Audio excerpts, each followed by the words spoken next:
Hello and welcome to Vlogging with Amy. Today I'll be reviewing the Pivo pod. So I bought the Pivo Red and it took about 2 weeks to arrive and it looked really smart. I really like the packaging and things and I've had quite a lot of success with it so far.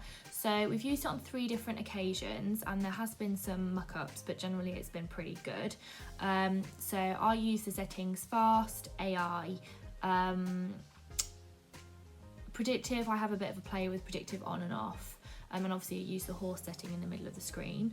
So there's a couple of things I would say. So I haven't had much luck past 30 meters, even with the zoom, and then I find that if you do zoom and you can go a bit further, you lose a bit of video quality, and actually it zooms in quite a lot, so then you can't sort of see your horses effectively.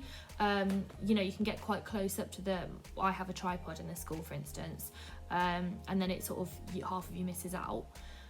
So you can see here that I did have this zoomed at about 20% and it got to about 45 meters down in the arena, and it sort of kept me.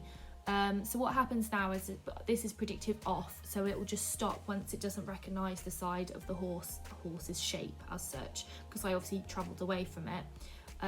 So you will notice this because your camera obviously will just stop, your phone will just stop. It's quite obvious when it hasn't found you. And then I just sort of walked past it. But see, Frankie was quite far away from the tripod here, but because I zoomed in, it looks like she's practically standing on it. So I think that's quite interesting. So yeah, but I prefer it to the non-predictive, the predictive, because the predictive will just whir in circles until it finds you. And I had it on frenzy mode when I tried it the first time, and it just kept spinning all the way around really fast, and it made me panic. So as you can see, this is the Pivo's version of panicking, where it will like shift forwards and back. But generally, once it's found you, once it's got that little red box on it, will just kind of carry on.